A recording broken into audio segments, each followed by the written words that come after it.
Hello and welcome to MGM Motorz second podcast. I'm Graham. And I'm Matt.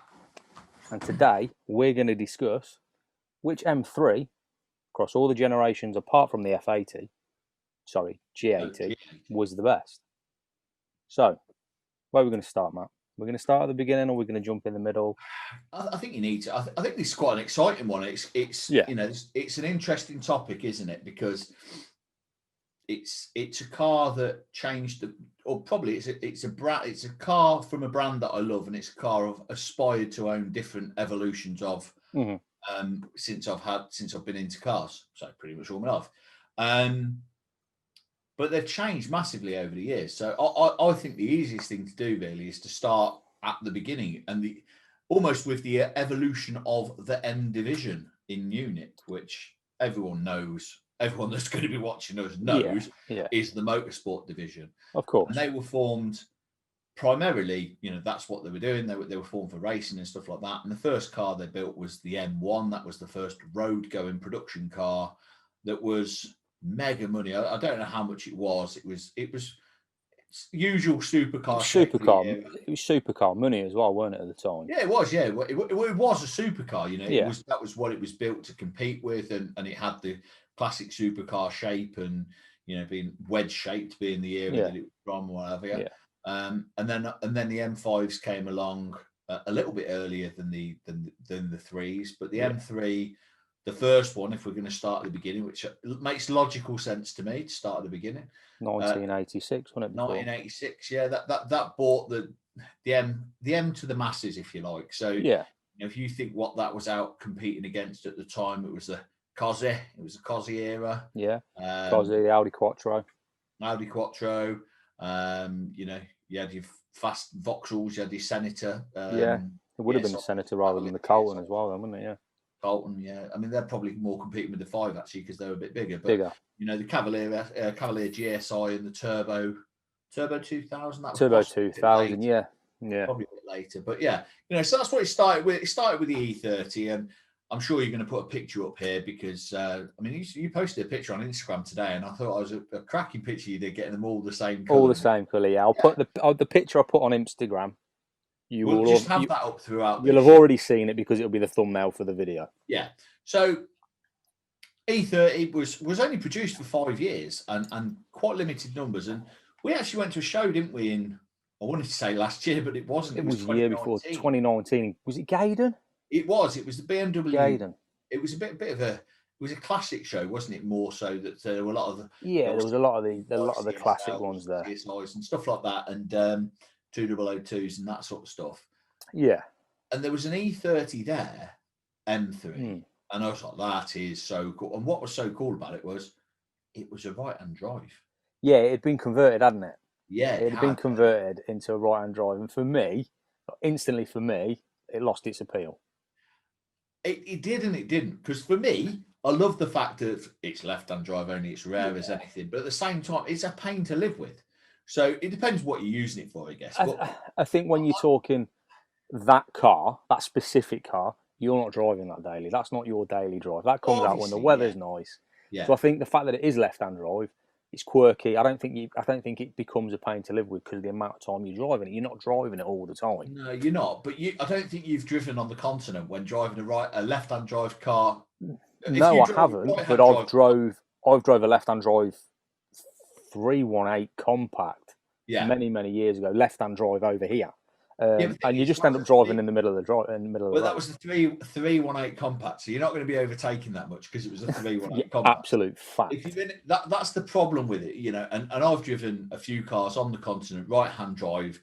That you need a left-hander, a left-seater, as the Yanks would call it. You need a co-pilot to get you clear to overtake the wagons because you cannot see it. And obviously, you bring a left-hander, a left hooker over here, it's exactly the same. So it's one of those. I don't know, and there were only reading this and looking at this, there were only 5,000 of them made. It was very, very small numbers, and the thing that and this took me by surprise is my naivety, as it were. I assumed all M3s were either started off as 6 pots and obviously changed to 8s, but I was surprised that it was a 4 pot. You know, yeah, really, really surprised. But obviously, the reason there was only 5,000 made, it was for Group A touring car. it was, yeah. So it was in Germany, and it literally demolished it. It won pretty much everything in the DTM. It won everything in the touring car. yeah. And that's why, again, same with British touring cars. They have to be production cars to a certain number. I'm not sure that rule is still the same anymore. Well, I'm pretty sure it is. I don't know enough about it to 100% say it is. Yeah. I think there's still got to be production cars, but they're so far from what you get from the showroom. They're absolutely. Really, you know? Absolutely. They look like it. That's about it. Well, yeah. Whereas, you know, if you go back to the days of like the Lancia Integrale when that came out for rallying, pretty much that wasn't that far off what actually got sent out there, apart from obviously you got some seats in there. Yeah, pretty much. And they had a roll cage instead. So, but yeah, that was the start. And for me, I immediately look at it and go, that's cool. And the reason that's cool is, I'll say 2 words, box arches. That's why that car's cool immediately. All cars with box arches look cool. It's got it's got proper wide arches. Yeah, everyone at the minute's raving about the Yaris GR. Because it's got box arches. Box arches, they're cool. Yeah. Out the original Audi Quattro had them, all cars with them. Escort Cozzies had them. Yeah, exactly.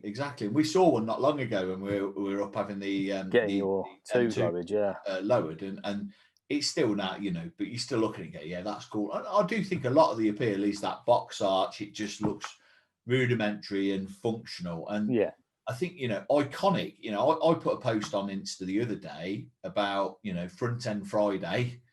And it was you're jumping. We'll come back to that Front End Friday in a minute. Well, but I put that on, and immediately I asked someone what, you know, name a more iconic front end. And someone said the E30, didn't they? Well, Lee from LA, and he is biased because he has got an E30 in bits in his garage.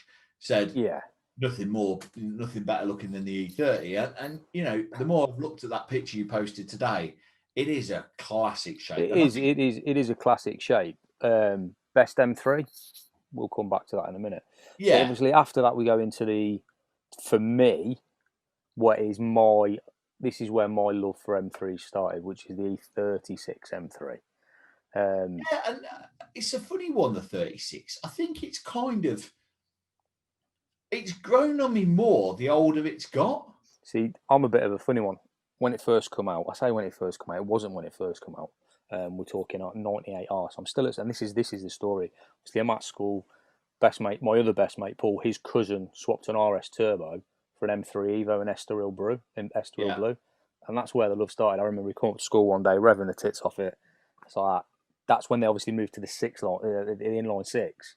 Well, yeah, I mean, that's a proper noise. The E36 ran for a much longer period of time. That ran for 7 years. It came out in 92. Yeah, 92. So the one I fell in love with was a late spec 90R. 98. They facelifted it in 95, so that was the latest spec with the face. It was a late one. Not that you could tell a huge amount of difference visually. I don't think they went to a 6-speed box in there. And clear indicators and things like that are commonplace now, really. Well, yeah, I mean, they did the same with the E46, didn't they? Early ones had a 5-speed box, the later ones had a 6-speed box. Not on the M. M was always a 6, was it? M was always 6. So the 330 I had was a pre-facelift. That was a 5-speed. They went 6-speed on the facelift, but yeah, there was a bit of a bump in power on it. So I think the 190 horsepower. You know, when you look at the original M3, you go, it's an M car. It's got 190 horsepower. Yeah. That's your 320's only 10 down on what that was, no? Yeah. 320D. But it's not, is it? It's 3. It's 187, the M3. The I thought it was 182. Sorry, yeah. 187. Okay. So you look at that and go, you know, it's down. It was 190 in the first M3. And it's like everyday diesels now, that, aren't they? Well, yeah, exactly, yeah. So you know, the 3 came out, the 36 came out 92 to 99. Yeah. And the power was lifted up to. It wasn't that powerful. It was looking at it. It was 250, something like that. Yeah, I can't remember what it was. I read it. It was something like 250. Certainly wasn't big power. Even, you know, it certainly wasn't by today's standards. But by those standards, you look at what's around that. 280. So you're nearly 300. look at what's around. It's comparable. Escort Cosworth's around the same brake horsepower. Absolutely. I'm talking about it's meant. I mean, the Germans carried it on. We went through that period, didn't we, where it was here's the new Mercedes with 500 horsepower. Yeah, it did get silly. BMW with 600 horsepower. Yeah, And they it just got silly. Building numbers. Yeah. Yeah. So the E36 for me is where it's 100% where I fell in love with the M car. Well, like, don't get me wrong, the 30 is a beautiful car and a classic car, but the 36 is where I fell in love with the M. The noise, the lines, and still now I think it's such a good looking car. Hasn't aged well, but no, you see, I disagree. I think it has. I think do you? I think if you look at it, you've got to remember that an early one. If you looked at an early one like John from Forensic Detailing, Scott, I think his is fairly early. His is a 2.8 though, isn't it? Yeah, but even so, the shape's the same shape, isn't it? Yeah, You look at that, and you've got to look at it and say, if you got an early one from '92, that's nearly 30 years old. Yeah, it is. It is. Well, I don't think that's aged that badly. Now, if you were to park that alongside the equivalent Audi of the time, which would be probably the S2 Quattro, but that's probably a little bit early. Even so, it's probably a little early. Yeah. I've always felt a lot of the Audi. I mean, again, we're talking RS. It's you're talking the RS. It's pre that, isn't it? It's earlier. Yeah. Unless you look, if you're talking about a late car, I guess you've got an early RS4. But if you put an early, if you park that next to the E36, the RS4 looks older than the E36, in my opinion. I agree, but at the same time, I don't think the Audi, the fast Audi, as it were, sort of took off till much later. So I don't think the competition around was there. So you look at your competition. I think the only real competition for the for the M3 at the time was the C-Class Merc. Yeah, C32 AMG it would have been at the time. And then the Escort Cosworth. They were the cars at that period of time. Possibly, early Escort, late Sierra. Yeah, they're the cars you're competing with. Okay, so you take the Sierra. Okay, park the Sierra next to the 36. Yeah, 36 in my mind, 10 times better looking car. Yeah, personally. Yeah, and it's all personal opinion, isn't it? I've always said to you, everyone says Cosworth, what would you have? And so many people, sort of our age, I think, go RS 500 Sierra. Yeah, I never would. I'd always go Escort. 100%, it'd be the Escort for me. 100% the Escort. The only difficulty I would look at, or the only problem I would add, is which tail, the WRC tail or the whale tail. I don't know. It's whale tail all day for me. It's iconic. It's what made the car. Yeah, the later ones. We're going off topic. Yeah, we are massively. With another hour and a half episode. Yeah, this wasn't me taking it off then, but no, it wasn't. I think the E36 for me, I don't know why, but it kind of passed me by until after the production run finished. Yeah, I think the only reason it didn't pass me by because it was prevalent in my youth. It was there. I was around it. Yeah, because someone you knew had one. Absolutely, yeah. So I think that's the only reason it didn't pass me by until a later date.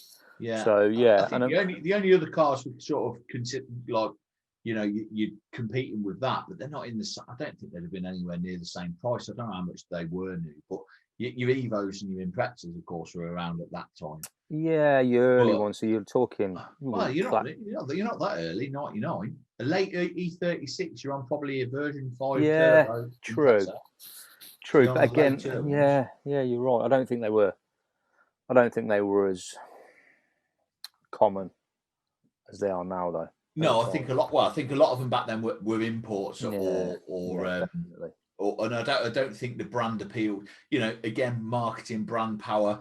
The Beamer still had that appeal, that massive appeal. Massively. And you look at Mike Brewer, I watch a lot of, and you have as well. Even the Wheeler Dealers, where he bought. Sure, he bought an E36 and it had a knackered gearbox on it, and they had to drop the box. And it was the car of the 90s. It was the car of the Yuppie. It was the 3, not the M3. The 3 series was the car of the Yuppie. The M3 was the car of the Yuppie down in the city, down in London. That's I suppose. I'm not. Yuppies weren't in Cov, really. Yuppies were in London. Yuppies were your city bankers, weren't they? Exactly. Yeah. But yeah. So then obviously we jump to a model year that you had in the E46. Yeah, so this was all the M3, the E46 was and still is one that I'd probably go and buy now. You know, if I had, and I keep saying this to you, I don't have any plans to move house. I love my house, but if I could buy the bungalow next door and convert it into a 3-4 car garage, I would. But that'd be a bloody expensive garage. Yeah, wouldn't it just? But you know, ultimately, I kind of, if I had the garage space, I'd probably go and buy an M3 today, mothball it, and probably potentially would be an E46. Yeah. I think, you know, I loved my E46 330, but controversially, or not controversially, I wouldn't buy an E46 M3 Cabriolet. No. And the reason for me that I say this is I wouldn't have an M convertible. And the only reason I say it is that for me, M is motorsport. M is rigid chassis, high power, handling. And as soon as you chop the roof off a car, you lose an element of that. Yeah, exactly. Yeah, you lose an element of that. So, it's torsional rigidity. You're losing that as soon as you cut the top. So, for me, I just wouldn't have a convertible M car, and so I would have a coupe, and I'd try and find it in the mentalist spec. Because you just know, whilst a lot of people go, oh, why have you bought it in that colour? You just know that give it 10 years, that will be retro cool and it will be worth a fortune. I think you'd get that sick yellowy green colour, wouldn't you? I'd have Phoenix yellow. Or probably Laguna Seca blue. I could live with Laguna Seca blue, but that yellow colour is just vile. I don't mind it. But again, it's getting the interior to match because a lot of the Laguna Seca blue cars had the blue interior, blue leather, which very 90s, not for me. That it's funny I say that coloured leather. No, not for me. But I've got red leather. You got red in yours, yeah. But yeah, not blue leather on a blue car, a bit too much. But you know, black leather or grey leather on the Laguna Seca blue. Have to be a manual because the SMG. I didn't know this until recently how the SMG box worked, and I'll bore everyone to death with it. And I don't know if I've explained this to you. The gearbox in an E46 M3, and I'm guessing it was the same in the 36, but I don't know, so don't quote me on it. Is the same gearbox whether you buy a manual or the SMG box. It is physically, it's the same gearbox, same bell housing, everything's the same. Right. The SMG system basically is a hydraulic system that operates the clutch and the gear lever from the paddles. Right. Okay. So that's when they get sloppy and slow, it's because the pumps failed. Which is obviously why they were notoriously poor in the SMG box. Well, yeah, with the pumps generally failed on them and broke down. So yeah, it was. Now I don't know how that's different to a dual clutch transmission in a modern M car, or if it is different. But like I say, that they weren't. I don't think they were notoriously bad. I think they were quite good when they were new. But I think as the pumps aged, the hydraulic fluid wasn't as quick to get moved around. The gear changes weren't as slick and stuff like that. But the cars in demand now, I think, are the manual cars. Oh, absolutely, absolutely. And then obviously we jump from the 46 to the 90. Well, 92. So 1992. 1992. I don't know how they did the model codes for the M, but the new M, the E90 era. Yeah. So the E90 era was 2006 to, it's quite a long run, I think. It was 2007, sorry, it was to 2013. So it's a 6-year run. And in my mind, the best engine. Agree, I 100% agree with you, the best engine. The best engine. 100%. The V8. But the worst looking. This won't be my winner, it's honking. Hated it. Won't be my winner. Honking, I think, is harsh. It's not. I think if you're looking I think you're looking at the wrong car. That I'm one not. that was on that Instagram post is not a honking car. It's the worst out of the 5. Well, I don't think it is. I think if you look at the early one, the early saloon, which was the E90. Yeah, but before they facelifted the headlights and made it look a lot nicer, then I'd say I thought it looked terrible. I don't like the 92. I don't like the coupe in it. I just don't like it. Obviously, Paul, one of our best friends, he had It was a 320. Yeah, it was a 320, but it was the shape. It was the same shape, and it just weren't See, nice. I loved the shape and I loved the colour of that car. I love the colour, don't like the shape. Don't like it.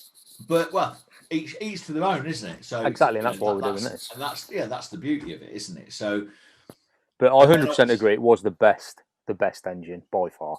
Yeah, so it was proper V8, proper power plant. Yeah, unreliable, but like you expect. Someone said to me the other day, "He says, I want a fast and reliable car." I said, well, you can have one. What do you want? Because when you're trying to create power, you lose an element of reliability. Of course you do. Of course you do. It's like a highly tuned athlete, isn't it? Absolutely, yeah. Absolutely. So, so that was that era.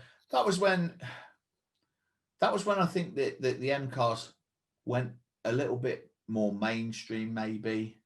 Yeah, a little bit softer, a little bit more manageable to live with every day. Mm-hmm.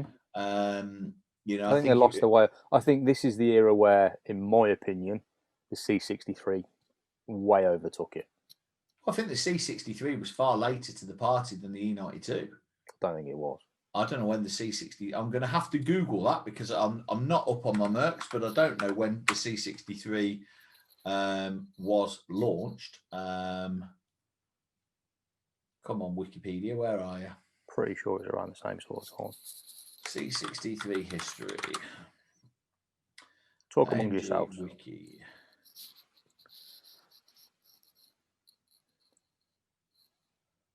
But I think that, for me, the 90/92 is the worst era of M3 by the engine. Looks-wise, I'm not a fan. Yeah, and you don't need to be, but that's the current lineup. I want the flipping history. Okay. No, so they did, obviously they had the 65s. Sorry, yeah. So they had the S65 and the CL, but they didn't have the C. Oh right, okay. C63. Apologies, I'm looking this up. 2008. Okay, so yeah, okay. That's the car for me that did it. So C63 outshone the M car in that era.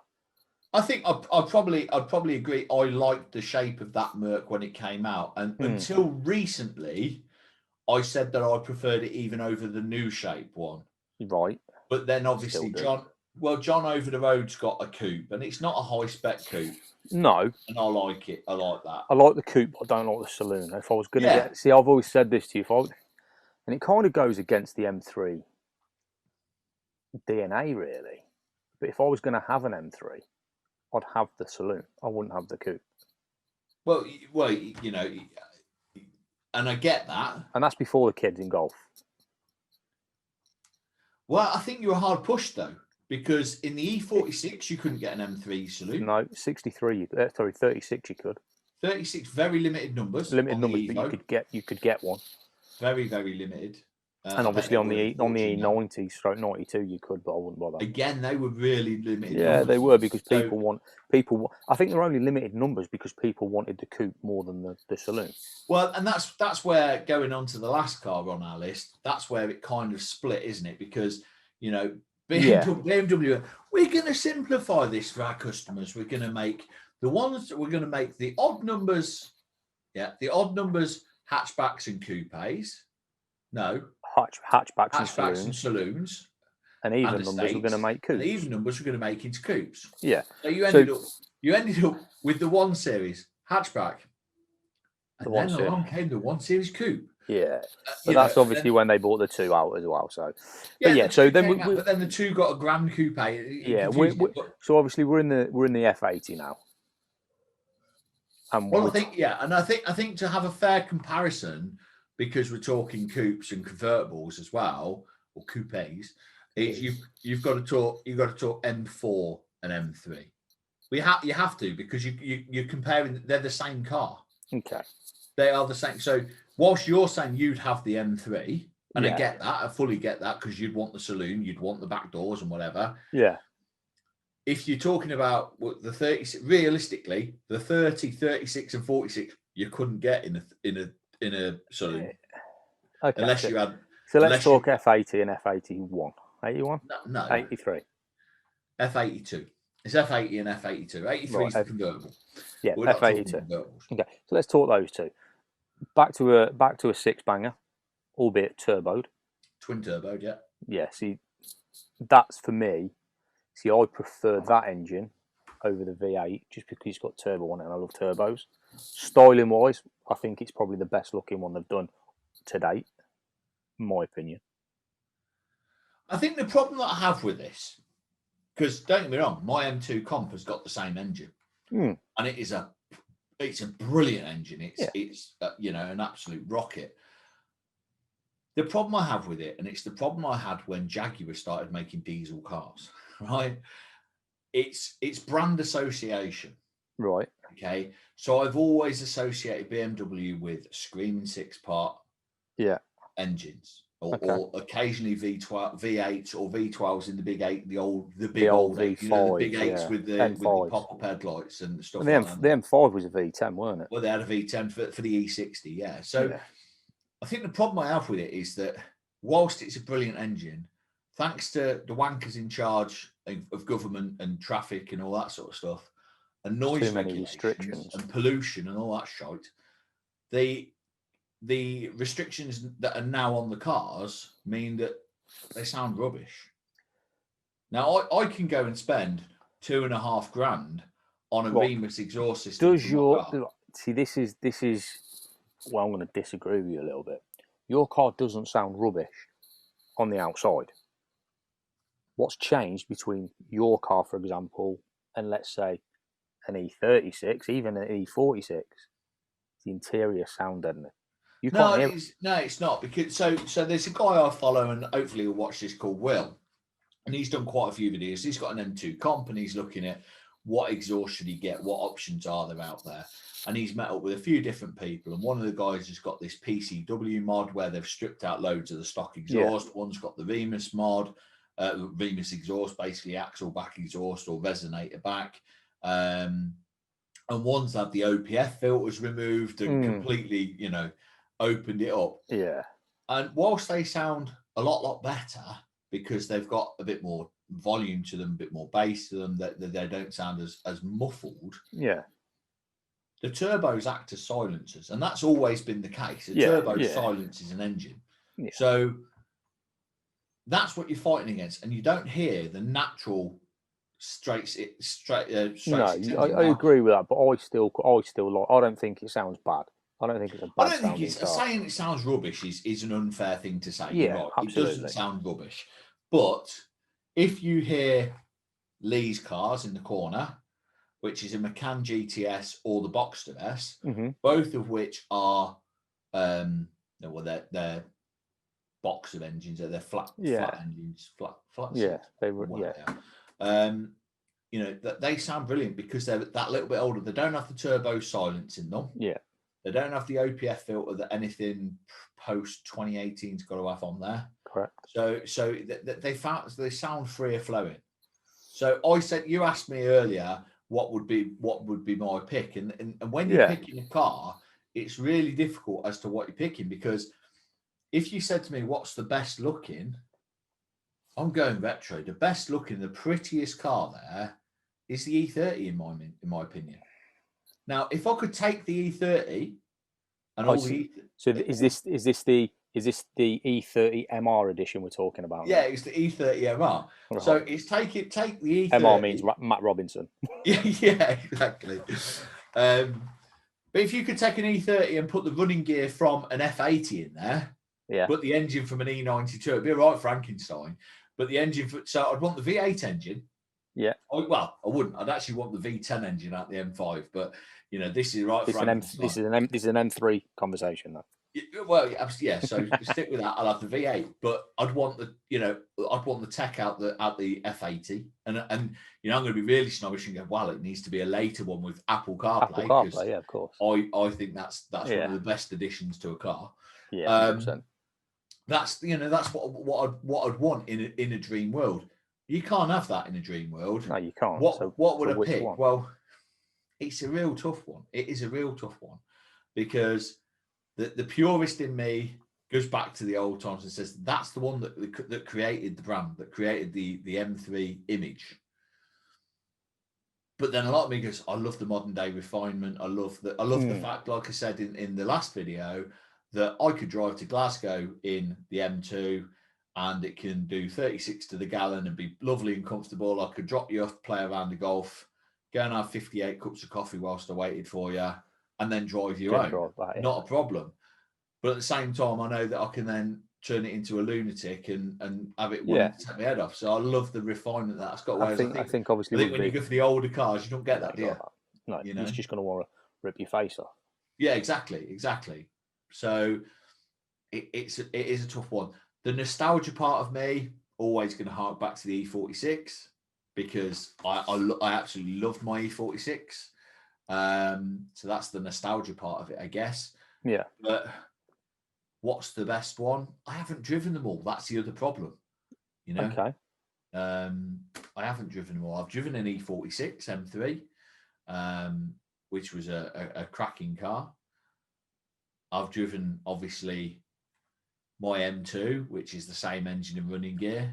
I did have an M3 test briefly, but it was a test from a dealership, so it wasn't a smaller car though, the M2, so it's not going to drive or handle the same as the 3 or 4 that we've got now. This is the interesting thing, and this is where if you park the M2 next to the 36 or the 30, they're about the same size. The cars have grown, so they have when grown. you look at a 2, it's the same size as the older 3s. So what's the best M3? Shut up. You're right, the best M3 is an M2, but that's not what we're talking about. No, if you're saying I've got to have an M3, if you're saying to me, Matt, here's a list of 5 cars, what one you're going to have? Yeah, because we're not talking about the limited editions like the CSs, the CSLs, the LMs. No. Just the competition, obviously, because the competition in the F80 was the mainstream one rather than the M3. But yeah, well, that was the facelift, really, wasn't it? Yeah, it was. That was the later one. But equally, they did the competition was the later spec E92s. Yeah.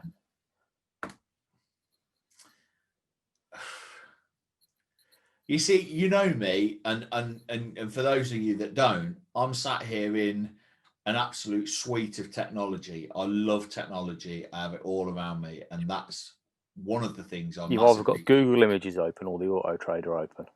Yeah, but that's one of the things that I really enjoy in the F87 and in the F33 actually, is the tech that's in there. The great sound system, the Apple CarPlay. Me and you were coming back from Manchester and Cher was texting me all the way back. You didn't touch the phone. Didn't have to do anything illegal or touch my phone or whatever. And it's just that seamless interaction with the car. Yeah. Just makes every journey enjoyable. Absolutely, mate.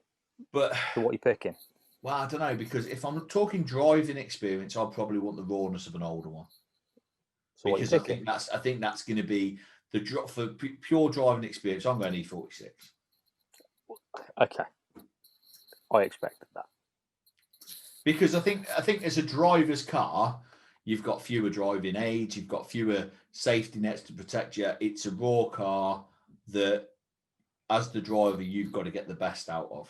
Yeah, I think the 92, like I said, the styling. I don't think the styling is as nice as the 46. Absolutely, I prefer the V8 engine of it, but I prefer the styling of the 46 over it. The F80, I love my M2, I really do, but I think they've just got much bigger. They're a bigger. If you park the F80 M3 next to a 95 M5, I bet they're not that dissimilar. They're probably similar size, to be fair. They probably are. I mean, for me, I'm torn between. I'm just going to have a swig of my coffee from my MGM mug. That bit of merch. Now we're all merched up. For me, I'm torn between the 36 and the 80. 36 for the nostalgia, because it's the car that got me into the BMW M badge.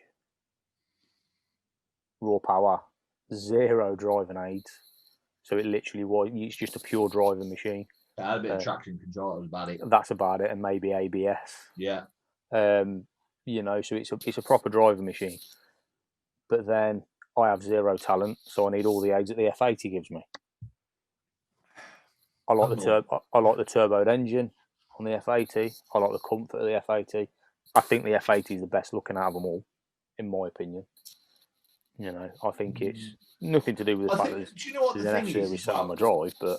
Do you know what the thing is as well? Obviously, I've done a lot of track days last year. Yeah. When I went to quite a few of these track days, I saw a lot of Sierra Cosworths there, a lot of older stuff there that people were, you know, drooling over. Yeah. Not my age. And this is the point I'm kind of making is they were sort of my dad's generation, or the next generation up from me, they were drooling over them because they were the cars that they grew up with. That they remember from their youth. Like we're talking about the E36. That was the car of their youth that they remember. Yeah. And the question I have is, bearing in mind the E36, when did we say it came out? 92? 92. You know, bearing in mind that's nearly 30 years ago. In 30 years' time, is the F80 going to be, for any that are left, or if we're even allowed to drive them, is the F80 going to be as desirable as the E36 is now? Yeah, I don't think it will be, purely because of numbers that are produced.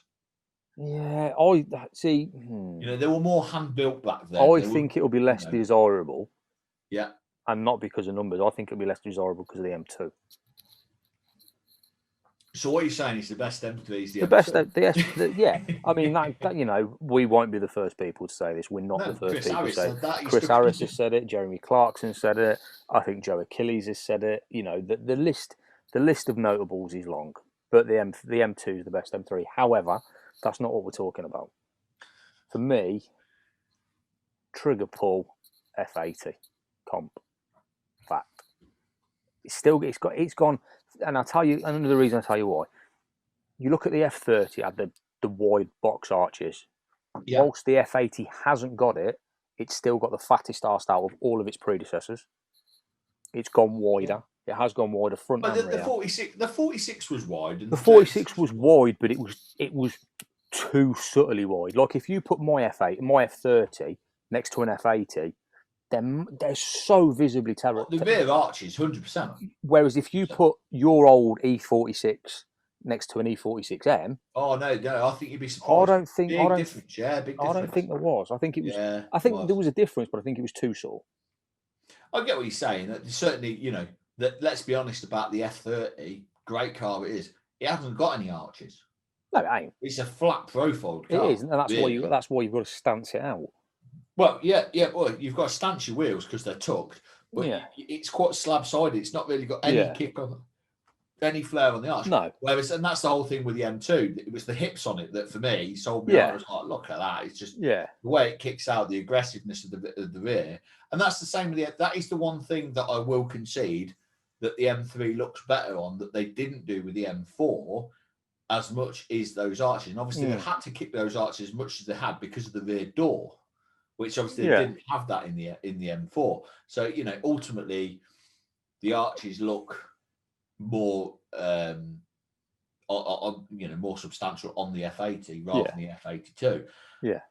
I think in summary though, well, not in summary, but I think what we're saying then is that the best is the newest. Yeah. But I don't think it is always, because there are. I think you give yourself discredit and say that you don't have any talent. You haven't got a lot, but I'm all right in a straight line. I don't think it's. I think if you look at your car history, and obviously we talked about that in the last week's video, and I've not had anything that's been massively powerful. Really. You've not had anything rear-wheel drive until you bought the 320D. That's true, yeah. So, whereas I think in terms of my grounding as to how a car handles and knowing what my limitations are, I had the most. Well, you had cars that wanted to kill you. Well, the most difficult combination, which was mid-engine rear-wheel drive. Yeah, exactly. So, going from that to front-engine rear-wheel drive is easy. You know, of course it is. Cher goes nuts at me every time I turn right and give it a boot from the back end step, and she goes, "Oh, you're gonna stop." It's predictable because of where the engine is. As well, with your twos, you've got no driver aids. With your MR2s, you've got no driver aids. With your M2, the computer's going to catch it before you lose talent 9 times out of 10. Well, even in M2. It does, and it does, and even if you put it in MDM mode, which is where I have it in the summer, which is full on paddles and but even still, not everything's turned off. There's still a computer that's going to step in at some point. Well, you can turn it all off. Yeah, you've got to code it out though. No, you haven't. You can turn it off, so it's a raw car. Yeah. Everything you can turn the traction control completely off on that car. Okay. So it's Don't. No. I remember driving the E46 with 2 broken sensors, so the traction control failed, and I had it like that for about 9 months because it had only just had the MOT, and I only fixed it because of the MOT. And literally every roundabout you just like sideways around it because it just didn't have any traction control. But no, you're right. I mean, I've had it on MDM mode, and I don't feel confident enough in my abilities even with that at times, because it does let you have a lot more slip than you'd expect before I catch it. I took you up not Hospital Lane, Woodlands Lane, Rabbit Lane. Onto Rabbit Lane, but that junction there was a big number of lows been washed away now. But that was me not trying to do a rolling burnout, or just putting your foot down and turning it. That's how much slip that you have. But I don't know. I think really, in summary, what's the car? I think this is the question. You're buying an M3. Mm-hmm. You've still got your F30. So imagine you ain't got rid of that. That's your daily. Right? Yeah. You're buying an M3 to put in the garage, and it's a car that only comes out in the summer, in good weather, to do whatever. Is F80. That still? Are you still buying an F80? Yeah. So I even more so, I'm going E46 because there's hardly any of them on the road now. They're going up in value. Yeah, F80. And it's the nostalgia value. If you're buying a car for everyday use, the F80 all day long.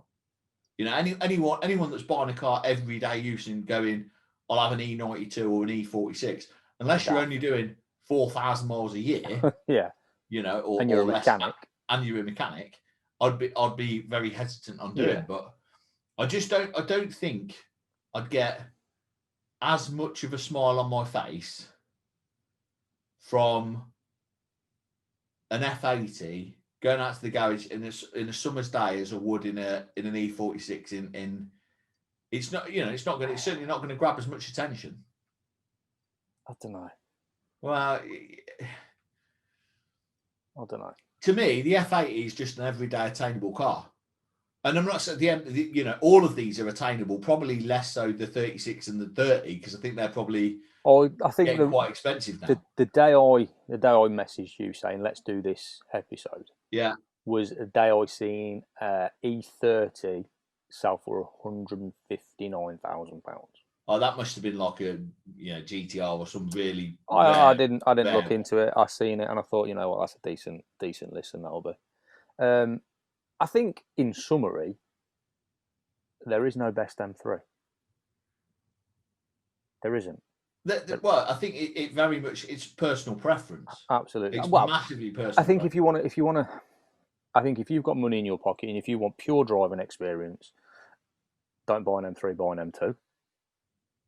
Yeah, I think that's a given from everything. But I think I don't think it matters what M2 it is. I don't think it matters if you go for the OG M2 with the N55 engine. Yeah, or the I've got with the S55 engine. Exactly. I think the later one, i.e. your one, is a little bit more refined than the early one, but not so most of us mere mortals will notice, to be fair. I think what's more refined is in terms of the seats are better, the appearance are better, the engine obviously. It's a better place to sit. It's a better place to sit. Yeah, it's got essentially the only thing that's changed on it's the speedo clocks, really. Yeah. And the seat. Other than that, the car's the same, and the mirrors are different appearance-wise. Yeah. And obviously, the engine and gearbox is different. It produces more power. Doesn't sound as good. If you were buying a car purely on sound, you said I want an M2, you wouldn't buy the comp, you'd buy the earlier one. Yeah, because it's got a different engine with the less restrictions as well. Exactly, yeah, but it's just but I still don't think it turbo, sounds less bad. silencing. Yeah, I still don't think it sounds bad. I'm not saying it doesn't sound bad. And do you know what you can do with a turbo? You can't on the new ones. I bet you can. Well, they don't like it. They don't run. No, they don't. No turbo. Old turbo engines don't like dump. Well, it depends if they had an airflow meter or an air mass sensor. Yeah, Geekiness, I know. Yeah. So when I ran the HKS blow-off valve on the later MR2. That was fine because it used an air mass sensor, so it took a reading after the dump valve rather than at the inlet from an airflow meter. So with the airflow meter, the ECU was going, oh, we need this much air or this much fuel because we've got this much air because it's measured the air that's come from the recirc valve. That air wasn't there because I've pissed it off to the atmosphere for the blow-off valve. And then every gear change, you'd run rich between gear shifts. So, you know, again, that's old school turbo tech, and I'm sure it's very different. I've not delved into it because my car's under warranty. So it won't be getting any of that. But it is an interesting one, and it is personal preference. And I don't think if anyone turned up here with any M3, I'm not going to go, you've bought the wrong one. No. I mean, if you handed me the keys to any M3, I'm not going to grumble too much. No, maybe if it was the E90, I might. Do you know what? Until you started, I'd have to drive it with blink. I just couldn't look at it, so I'd have to get in the car like that. Once I'm in it, don't think it's that offensive. Mate, I hate it. Compared to the flipping the new X5 with the grill that you could barbecue on. It's an X5, mate. Let's not argue about it. Well, the X5. I know you like the X5. I like the X5, but that grill, I don't even mind that grill now. It's been out for a while, but when that grill, the X7, you can't like the X7 because the grill on that is the X7. The X7 as a car is too big. Yeah, but the grill. But the grill is. I could take the grill off that car. The grill I could barbecue. Use it as a gate on my driveway. Yeah, it is big. It is big. We'll not get into gate. You'll not get into gate. Yeah. Grillgate.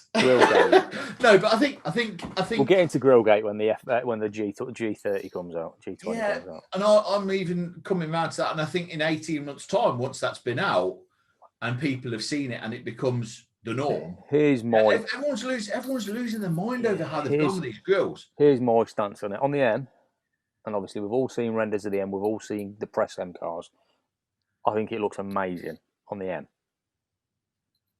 On the SEs, it does look poor on the SEs. I'll stick some pictures up. I think if you've got the black grille with a reg plate in the middle, and it's a decent specs M Sport, it looks okay. Yeah, I think the M Sport M car, they're going to be very similar looking.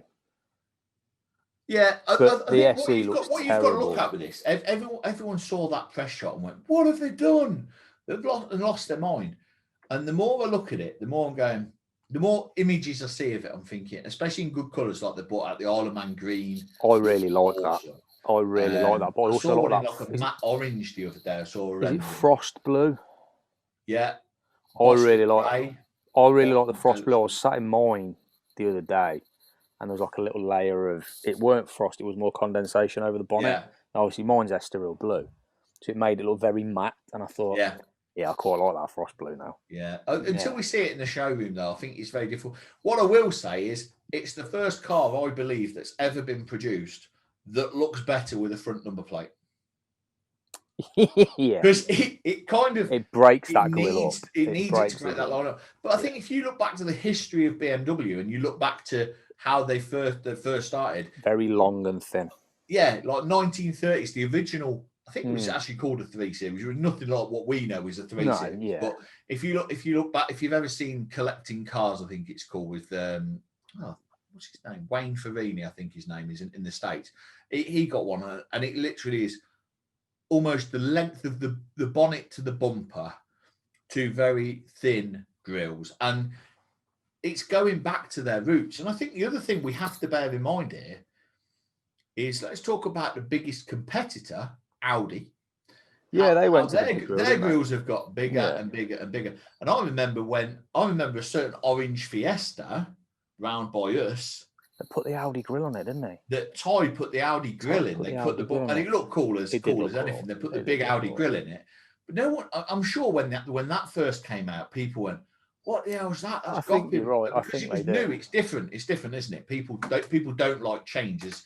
As a species, we don't adapt to change particularly well. No, you're right. Or particularly quickly. But I do think once that car's been out for not even probably 18 months, I think 6 months to a year, people will be kind of, because the problem with the picture is it doesn't show the proportions. Yeah. So you can't get the depth of the depth of it. No, you're right. But anyway, we're digressing again. Well, we're not, because this is an M car. It's the new M3, isn't it? We've decided that the best one is we can't decide. Yeah. We decided that the best M3 is that we can't decide what the best M3 is. You knew I was going to go E46 if pushed. Yeah, I don't think you knew what I was going to go for, to be fair. Well, I did, because, don't get me wrong, I love the F80. And the more I look at it, I would go M3 F80 rather than M4 F82. Yeah. Personally, because, like you say, the more you follow them, that rear arch, and I would have it in some Larry colour, like I'd have it in the orange that they come in. You know what? I'd have it in 2 colours. San Marino blue is the first one I'd have, because I love that colour. And I know you'd have it in black because you're born. Yeah, I would have black would be one of the colours. Or is it liquid purple? Purple silk. Purple silk. I think purple silk's a stunning colour, but I think amazing. You couldn't have that car in black for me. And the whole reason is you've answered your own argument when I tell you this. You just told me the arches are so big, the arches are so good. You lose the lines in the black. You're not going to see them. You lose the lines, yeah. Yeah. So if you remember the MR2s, people did the TRDs, which was the wide box arch ones. Generally in white as well, weren't they?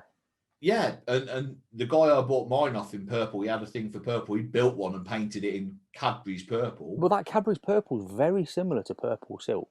Not quite. It's a bit dark. It's quite a bit darker. It's more blue than purple. But the one mine was called Cosmos Blue. But he did his Toyota Racing Developments because then he made 250 actual wide arch MR2s. Yeah. He built his and painted it, and it was almost like the colour of the boost bar, the wrapper on a boost bar. Yeah. And you looked at that box arches, looks cool. But that colour, that Cosmos Blue, I guess San Marino is as close as you get to that. But yeah, you wouldn't paint one of those TRDs in black because it'd lose all the shape of the arches. Lines, yeah. No. So, a murdered out 330, 340, yeah, I get it. I get the, I know you look at the murdered out look. I'm not a massive fan of it, but on certain cars, not all cars. Certain cars, I've been looking at. It's been a while since I bought a car. It's been at least 4 months since I bought a car. I'm thinking I need another one. Not that I can go anywhere because we're in flipping lockdown, and I haven't driven my M2 more than 1,500 miles a day or 2,000 miles, something like that. But as you do, I'm always looking. And the ones that are jumping out to me now that have come down to be pretty good value are late old shape X5s. Yeah. So obviously, I'm digressing off M3s, but there's so many different M categories of cars because obviously you have got the X5M. Now, I know you like those. I maintain my point that if I want something that's fast and rapid, I want it to go around corners fast and rapid. You only go straight lines. So then get the X6M. That'll go around corners because it's a sports coupe on steel. It's 48 feet in the air. It is harder to get in. Fast. It's fast. Yeah, it's fast because it's got the 4.4 litre V8 twin turbo. It's honestly ridiculous. I'll tell you what, I'll get in the M5 that's got the same engine with the same power, with the same drivetrain, and it will go around corners quickly because it's at the right level. Oh, I need to go around corners. Just go off-roading it. Well, we've tried that in cars before and it doesn't pay off. But yeah, but not in off-road cars. It's not really an off-road car, No, it's not. It's a Chelsea tractor. It is a Chelsea tractor. But yeah, I can see me getting an X5 at some point for Shad. And those look great murdered out. But for me, in a car like the M3 or the M4, there's three colours I'd have. The first one, and I've always liked it, is San Marino blue. And it's I guess it's partly because it looks similar to what the colour my MR2 was. Yeah. I think the other thing is it's very similar to is it Lapis blue that the Golf R comes in? I think so, yeah. It's quite similar to that. I just like that colour. The other two are, I think it's called Java green and Sakir. I don't know if it is Sakir orange on the M3, but the bright orange or the bright green. Because it just highlights exactly how the car looks. Yeah, yeah. So, to me, you buy an M car, one, because you're a keen driver, but two, you buy it to be different. You don't. If you're not buying it to be different, why are you buying the M? Exactly, and I think that's why you're never going to find out which is the best M car because everyone's But different. like you said, that prefers... purple silk, we saw one, didn't we, that Jim White detailed? And it was. I see. But had you seen that colour before? Yeah, I'd seen that because I've been looking at M's on the Auto Trader, and it was there was two M3 comps on there, F80Cs. One had stock M3 wheels on it, and one had the LM wheels, but in black. Yeah, the CS wheels, like I've got. Yeah, sorry, the CS wheels, not the LM wheels, and it looked ridiculous. So it's purple silk, black wheels, and it just looked, it was, And then obviously I seen the one that Jim White detailed after he gave it a 2-stage correction. It just looked absolutely insane. Yeah, but just bear in mind that's a Jim White 2-stage correction, which is probably 5 weeks worth of work. Yeah, not an MGM 2-stage correction with a scouring pad. Yeah.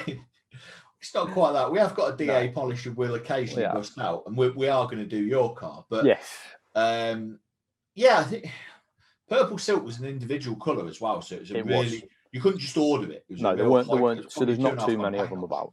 There's not too many of them about. But again, it's another colour that only suits. I personally think only suits the 3. I don't think it looks great on the 4. I've not seen a purple silk on a 4. I've seen one and I weren't a fan. But I'm not a fan of Estoril Blue on a 4 or a 1. And I saw. What did I see? I saw I think it was a 4 in Estoril Blue, but it was a Grand Coupe. It works on the Grand Coupe. It's the back. I think it's the back doors that make the difference. Yeah. See, this is why you should get an F80 M3. On that note, I'm going to wrap it up. Thank you all so much for watching. Hope you've enjoyed episode 2. And we'll see you again soon for episode 3. Cheers, guys. Take care. Take care. Bye-bye. Stay safe.